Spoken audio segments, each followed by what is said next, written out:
In North Texas, this happens to be the first day of early voting for the primary runoff election, which is going to be happening next Tuesday. Yeah, one of the big races we are following really closely for you is the Republican runoff for Texas Attorney General. Political reporter Jack Fink looks at what you, the voter, needs to know. Jack. Welcome, Nicole. Hey, Doug. The race between two-term incumbent Ken Paxton and George P. Bush has been nasty and negative. Paxton has said Bush is too liberal and not a true conservative, and Bush has portrayed Paxton as a corrupt politician who Republicans should back away from because he poses a risk to the party. So we need to hit the reset button, clear the slate, make sure that we beat the Democrats and go with somebody that's going to follow the Constitution and follow the law here in our state.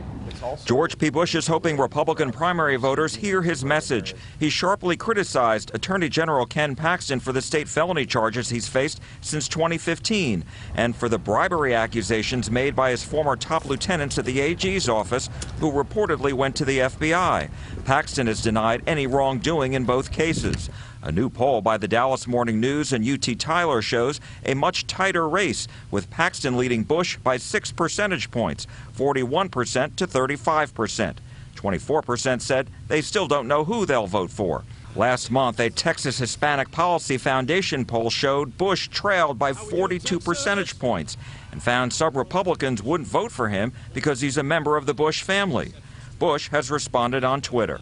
I'm George P. Bush, and I'm proud of my family's contributions to Texas and America.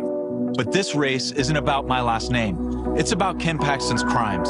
We asked Bush about last month's poll. Well, I'm not a pollster, and like I shared with you during the regular primary, the most important poll is an actual election day. Paxton's campaign hasn't returned our request for interviews with him. He's won the backing of former President Donald Trump, who in Austin this weekend reminded Republicans of his endorsement. He's done a terrific job for Texas and for our country, and he has my complete and total endorsement. Paxton hasn't attended any candidate forums or debates, either for the regular primary or the runoff. Because I've challenged him to 10 televised debates, 5 televised, 5 in front of grassroots conservatives. He hasn't accepted one invitation. And the reason is because he doesn't want to be asked the tough questions.